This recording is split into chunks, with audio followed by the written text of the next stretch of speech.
Hi there, I'm Judy Holland, and welcome to Happy Nest, the podcast where you can hear the latest research and best advice for living well when your kids leave home. Join me as I interview experts and explore how to reinvent yourself during this critical passage. I hope you'll head over to judyhollandauthor.com and check out my new book, Happy Nest, Finding Fulfillment When Your Kids Leave Home. I'm here today with Mai Trin, a health educator, wellness counselor, and speaker who helps people manage stress, bolster health, and prevent chronic disease. She teaches nutrition, mindfulness, and evidence-based health strategies. What you focus on grows, she says. If you focus on stress and feeling disempowered, your feelings of helplessness will grow. Mai tells us, as long as you're alive, you have the choice of where to place your compass. By focusing on your health, you're pointing yourself in the right direction.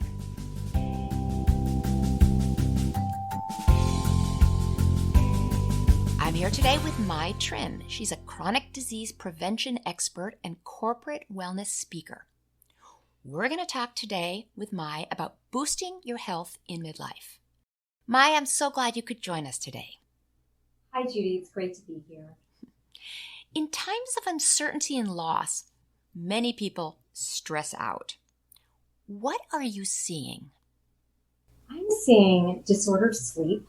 I'm seeing poor eating habits, binge watching on the news, and also a lack of physical movement and isolation. Yikes. That sounds like that's not going to add up to good health or sanity, right? So how does stress lead to chronic disease? That's such a great question. Chronic disease leads to chronic inflammation in the body. And chronic inflammation in the body leads to diabetes, cardiovascular disease, cancer, and stroke. And what people don't realize is it really increases your insulin levels and it inhibits proper digestion. And this is all according to the National Institute of Mental Health. Okay, well, let's talk about sleep. Why is sleep so important in midlife? People don't realize this, but there's so much research on sleep and how it can lead to Alzheimer's. If you don't get enough sleep, then it can build up your Dow proteins in your brain. And when it overloads, what happens is people start getting symptoms of dementia. And so during midlife, you really want to be careful to not undersleep. That's less than 7 hours. And you don't want to oversleep. That would be more than 8 hours. So when you get to the 9 hours and more, you increase your chances of heart disease, cancer, diabetes, and depression because you're supposed to be moving your body. When you're oversleeping, you're not moving your body. Ouch. So what about other strategies to mitigate stress in addition to watching that we get the right amount of sleep? It's really important that you take a digital detox. A lot of people are glued to the news on a 24-hour cycle right now, and that increases your stress. And when you're under chronic stress, that leads to inflammation. So one thing you can do is make sure before you go to bed, 2 hours before, go on a digital detox. Turn off the TV, turn off your cell phone, and really start practicing good sleep hygiene so you can get that 7 to 8 hours and not go over to the 9 hours and more. Mindfulness, that's a term that's bandied about all over the place these days. Can you talk about the power of mindfulness? I would love to. And I just want to define the terms of mindfulness. It's a moment-to-moment awareness of one's experience in the present moment without judgment. And this is according to the American Psychological Association. And what the research shows is that mindfulness can actually decrease symptoms of post-traumatic stress disorder by 73%. Wow. And Harvard did a study where it actually showed that mindfulness increased the gray matter in your brain, specifically in the hippocampus, which is really important to memory and learning. And in middle age, we want to keep the memory we have. Right. I noticed a little, just a little bit of slippage. Good, good. Anything else on mindfulness, or should we talk about nutrition?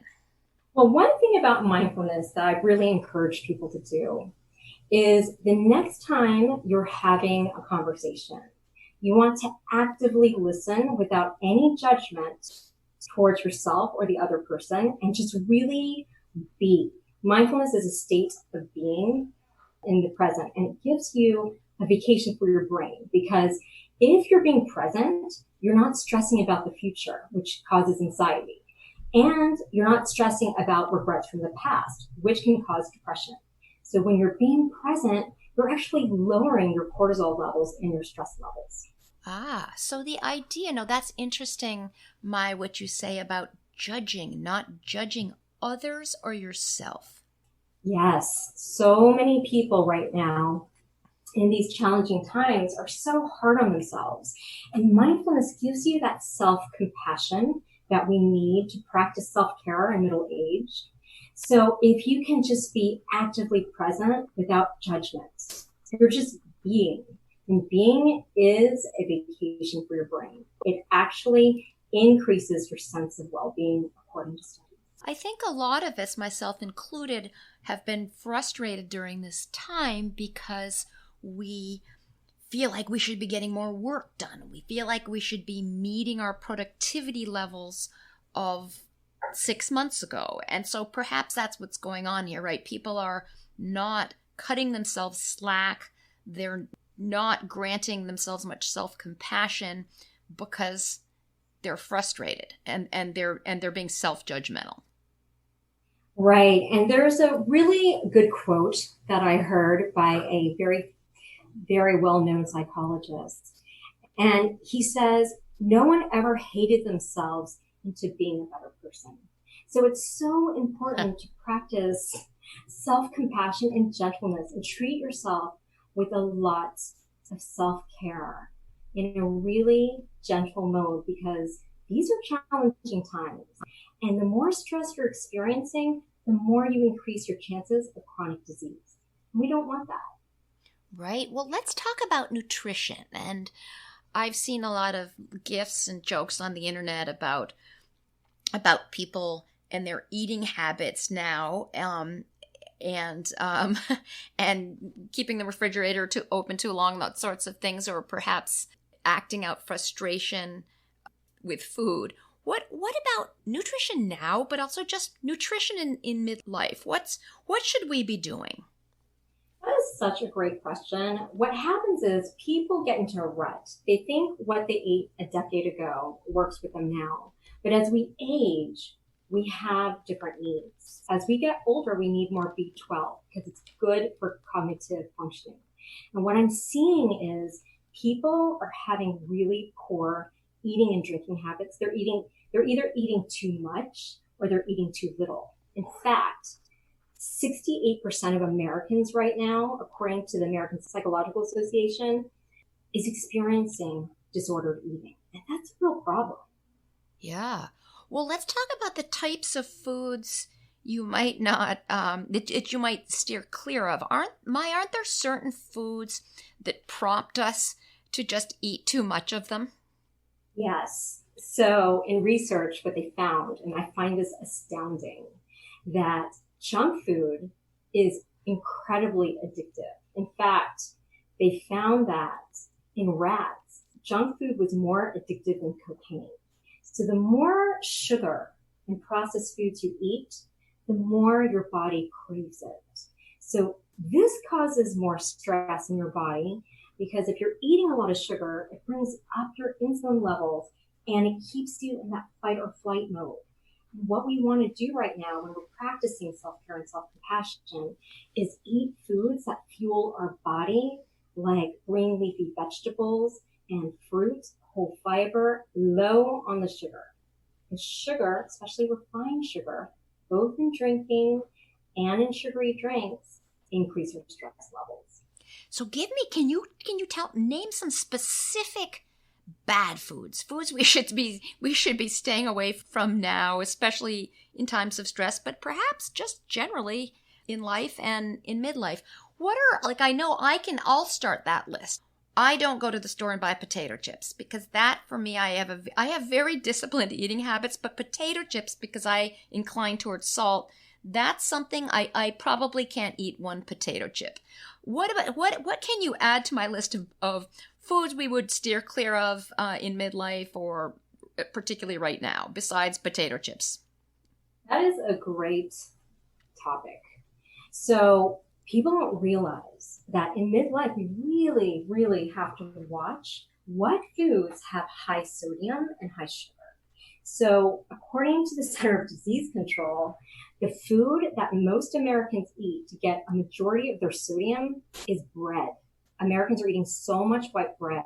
And white flour is inflammatory to your system. It's going to increase your chances of chronic disease. So in times of stress, you want to keep it whole, green, and colorful in vegetables, in whole grains like quinoa and brown rice. And you want to stay away from the white foods, which would be white flour, white pasta, and white bread. So maybe I can find a pasta with wheat in it? What am I looking for? If I can't have these white things, what am I gonna substitute with that? If I want a piece of bread, am I looking for wheat bread, rye bread? What am I looking for? So that's a good question. What you want to try to look for is breads that don't have a lot of ingredients. And the first ingredient should be whole wheat. If it doesn't say whole wheat, it doesn't have a lot of fiber. So you want to look for breads that have the whole fiber in them, because that cleans out your system and it helps your bowel movements. And it doesn't spike your insulin levels like white bread would be. But you want to minimize the bread, because regardless if it's whole wheat bread, it still has that sodium. Right. And I think also in midlife, and I know I've looked into, diets not diets, nutrition. I've never done a diet in my life. Nutrition for women, for menopausal women, or, midlife women. And I understand that the idea of too much bread or too much rice, too much bread is not a good one at this age, right? That I believe, and I might be wrong, but I believe that my body doesn't digest the carbs it did when I was 30 and running 7 miles a day. Right. Our metabolism, unfortunately, slows way down. So refined white carbs, that's white flour, the white potato, that is white rice. It goes into your bloodstream as pure sugar because there's no fiber to slow it down. So you want to be very careful, because if you're not running a marathon within 30 minutes, it's going to make you gain weight. Because sugar, if not used in your body, translates to fat storage. So for those listening, I would highly encourage you to stick to vegetables and fruit and whole grains like brown rice. Look at the substitutes that are healthy for you. So if you usually go for white pasta, look for 100% whole wheat pasta. If you go for white rice, go for brown rice. Try quinoa, just grains in its whole form. Great. So good. So that way we won't be giving ourselves a midlife sugar injection, right? Exactly, because we have to worry about diabetes. As you get older, the number one killer of women is heart disease. And heart disease and diabetes go hand in hand. And what about... Go ahead. I was just going to say that once you get diabetes type 2, you raise your risk of cardiovascular disease. Yikes, yeah. But help me a little bit more with sodium. I've never been inclined towards sugar. I can sit next to a plate of brownies for 3 hours and I don't even want one. But salt, I would incline that way. Tell me why I want to watch salt. Sodium increases your blood pressure, and so does drinking for that matter. But with sodium, that's something that we can really minimize. So as we get older, our blood pressure tends to go up.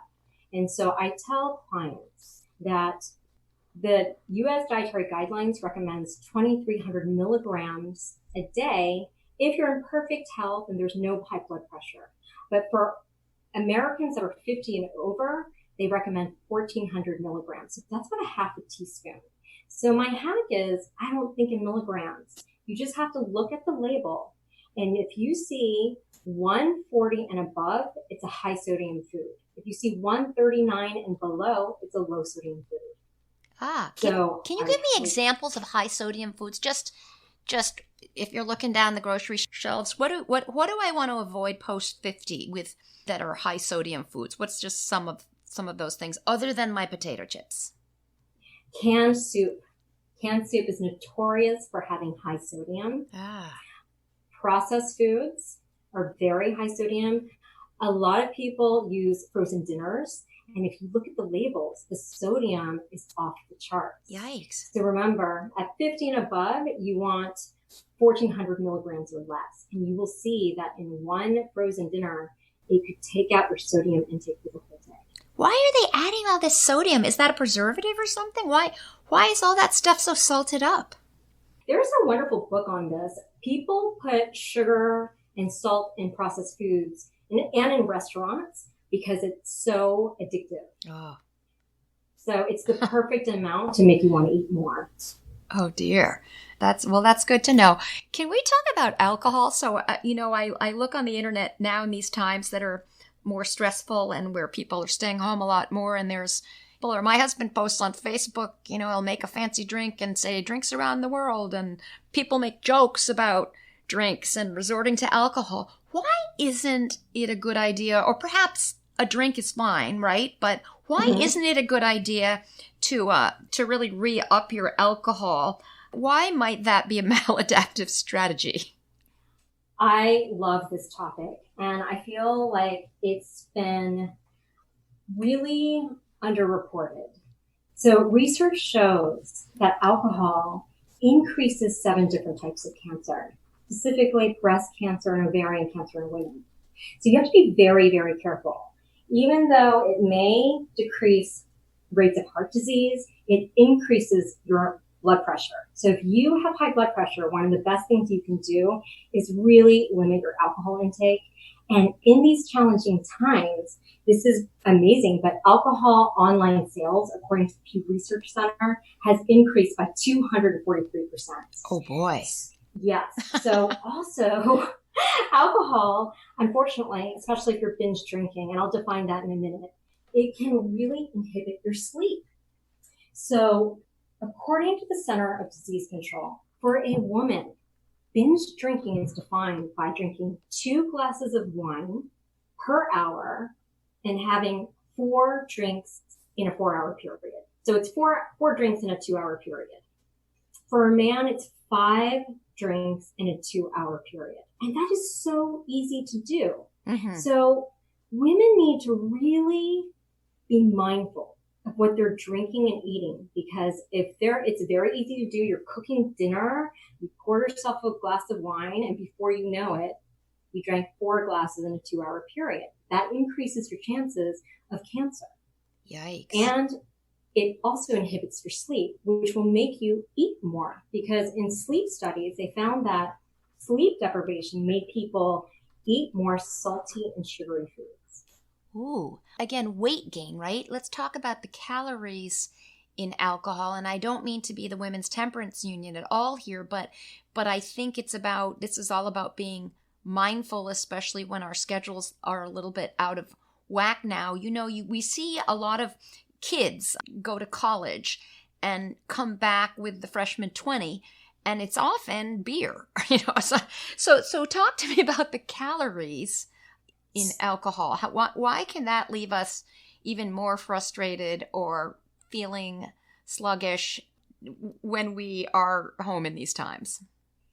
So it's really interesting. So a glass of wine has 123 calories, and the calories can really add up, especially in sugary drinks or beer that has a lot of carbs. And there is a study that most Americans drink a bulk of their calories per day in sweet drinks. Wow. People don't realize that alcohol is a sweet drink, but it is. It has a lot of sugar. It's an empty calorie. So you're not getting nutrients and vitamins with alcohol, but it is making you gain weight.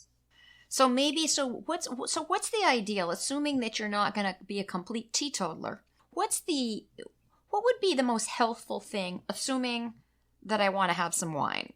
How many glasses of wine can I have a week? as a 50 plus woman and So still you be just want following to, my health rules. right. So what the research has showed, a glass of wine, when they say a glass of wine, they're really saying 5 fluid ounces. So you don't want to serve yourself an 8-ounce glass. That's Right. very, very important. So having a glass a day seems fine, but I would, if you have cancer in your family, specifically any type of cancer, you want to cut it down to perhaps 3 to 5, if not less. If you don't have cancer in your family and you've gone to your doctor and they say you're in incredible health, then drinking more than 1 glass of wine a day does put you at risk for chronic disease. So you just need to be mindful of that. Yeah. Just pay attention to that and understand there are consequences. Exactly. Right. What are other strategies that we can employ to regain balance and sanity during tricky times, during transitions, during times of loss? That is a great question. So one thing you really want to focus on is your relationships. So relationships, especially positive, nurturing relationships, is one, if not the most important key factor in longevity studies. So according to Harvard and Stanford longevity studies that have been ongoing, they found that very close, very nurturing relationships was very correlated to a long life free of chronic disease. So this is a challenging time, and a lot of people are physically distancing, but I want to stress, do not socially distance. Call your friends on Zoom, pick up the phone, meet them outside, and connect. That is one of the most important things you can do to decrease your chances of chronic disease. Got it. You have to really be proactive and reach out to people and don't feel vulnerable, but it's kind of like the suitor, you've got to be a suitor to a friend. You got to call up, organize something, maybe put some college friends on Zoom, maybe connect with a neighbor on the porch. This is a time when we have to make an extra effort to regain that human connection that we really need, but that's been so fleeting. I agree. So this is a lot of people when they're experiencing stress, and many of us are, their gut reaction is to isolate and go into a cave. This is not the time to isolate. This is the time to connect and be creative about connecting. So I highly encourage people, if you were lonely before, this is the time to join an online club. This is a time to go out of your social comfort zone and find people who you can, number one, you can connect with, and every time you see them, it's a positive charge. Number two, they're reliable and they have high conscientiousness. And number three, you can feel vulnerable with them and not feel judged. Non-judgment is really key to keeping stress levels down. And I wanted to talk to you about, in my book, Happy Nest, Finding Fulfillment, Your Kids Leave Home, I talk about pruning, kind of like you would with pruning shears, but pruning toxic friendships, the friendships that stress us, that upset us, that demotivate us, not in a way that, not with a big angry division, but kind of like you've got a boat floating and you've got a knot holding the boat and you just kind of loosen that and let it float away. What about toxic friendship? Do you have ideas on that? I definitely do. I have strong ideas about that because the American Psychological Association has written many, many articles on this. And toxic friendships take away your life force. And oftentimes people are not aware because they pick friends out of default sometimes. And so one thing I tell my clients is when you're interacting with someone, when they leave, you want to go back into your body and see if you feel drained or invigorated. And another thing that's really interesting is they found that ambivalent friendships are very toxic for mental health. Ambivalent friendships are ones where you don't know where you stand. Sometimes the person's nice, sometimes they're not. You want to call that too. So toxic friendships and toxic relationships increase your chronic disease So you want to stop that and focus on the people that love you. Just nip it, and remember, the world is a big place. We've got so many neighbors and friends and old friends, and there's plenty of space for new friends. I also recommend in my book that it's a little harder now, but that you engage in, if you engage in activities you love. So I love photography, and I often take photos on the sidelines of big games, lacrosse games, and I find like-minded people that are completely different from me in other ways, but we speak the same language because we're both trying to get the right angle and the right shot, and we both get the same charge out of it. So I think if you engage in activities that are authentically the types of things that you love, then you can't help but form new relationships that are the right kind. That is such a good point. And I encourage people to join clubs right now. There's a lot of online support groups and things on Facebook that, again, support what you love. And so you can meet new people. It's great. It's good for your health. Great. All right. Well, tell me about emotional hunger. I came across that term, I think in your website or one of your posts. Maya and I are Facebook friends, and I came across that, and I found myself walking around saying, what is emotional hunger? Could it be connected to isolation? What's emotional hunger? I love this term. Emotional hunger is a response to an uncomfortable feeling, and it's hard to satisfy. And it's followed by feelings of regret, guilt, and powerlessness. And it was coined by a psychologist named Dr. Robert Firestone. And it encompasses so much, because I'm seeing emotional hunger in the front lines right now in my webinars, where people are trying to fill a void. So they're overeating, they're over drinking, they're oversleeping. And with emotional hunger, it's a negative connotation because the outcome isn't a healthy one for your health. It leaves you with guilt and disempowerment. So when you're trying to fill a void with an external event or action, it's very hard to fill. Well, my wrapping up here, we're running out of time. Talk to me about your top tips, just off the top of your head, for keeping balance in tough times. And again, tough times are for many after your kids leave home, although many of us have our kids back home now, or tough times are times of transition, times of COVID, wherever you are, economic times. What would you offer to us to find some solace in tough times? I want to stress that what you focus on grows. So you want to focus on your health, your wellness, and your happiness. You want to incorporate joy and health into your daily life. So you could start with a digital detox, right? Just turn off the news so you can focus on what you love and what your core priorities are, like sleep, nutrition, physical movement, and relationships. Well, wonderful. And just as the last question to you, tell me, Mai, how did you get into this area? Mai and I met at a professional speaking program a couple years ago, and while I was talking about, midlife subjects, making a speech, this is about injecting novelty in your life, different things I was finding, Mai was talking a lot about nutrition, and I wondered then, as I do now, what got you in this direction? That's a good question. So when I was in my late 20s and early 30s, I had so many health issues like IBS, I had chronic fatigue, and it wasn't until I realized about the food-mood connection. If I took care of myself, my self-care, and I ate good nutrition, got my sleep, I made better decisions for my life and good things would happen to me. So this brought me into a journey of looking at evidence-based research and going to graduate school. And I was just so inspired to help people help themselves. So my mission at My Health Now is to help overwhelmed professionals to focus on their health without the guilt. And I'm just so passionate about teaching this because it's taking me to groups like NASA, the CDC, trans workers, and the FBI to teach about chronic disease prevention and stress management. So this area, sort of stemming from your own journey, has really opened new doors and introduced you to all kinds of new people doing very different things than you do.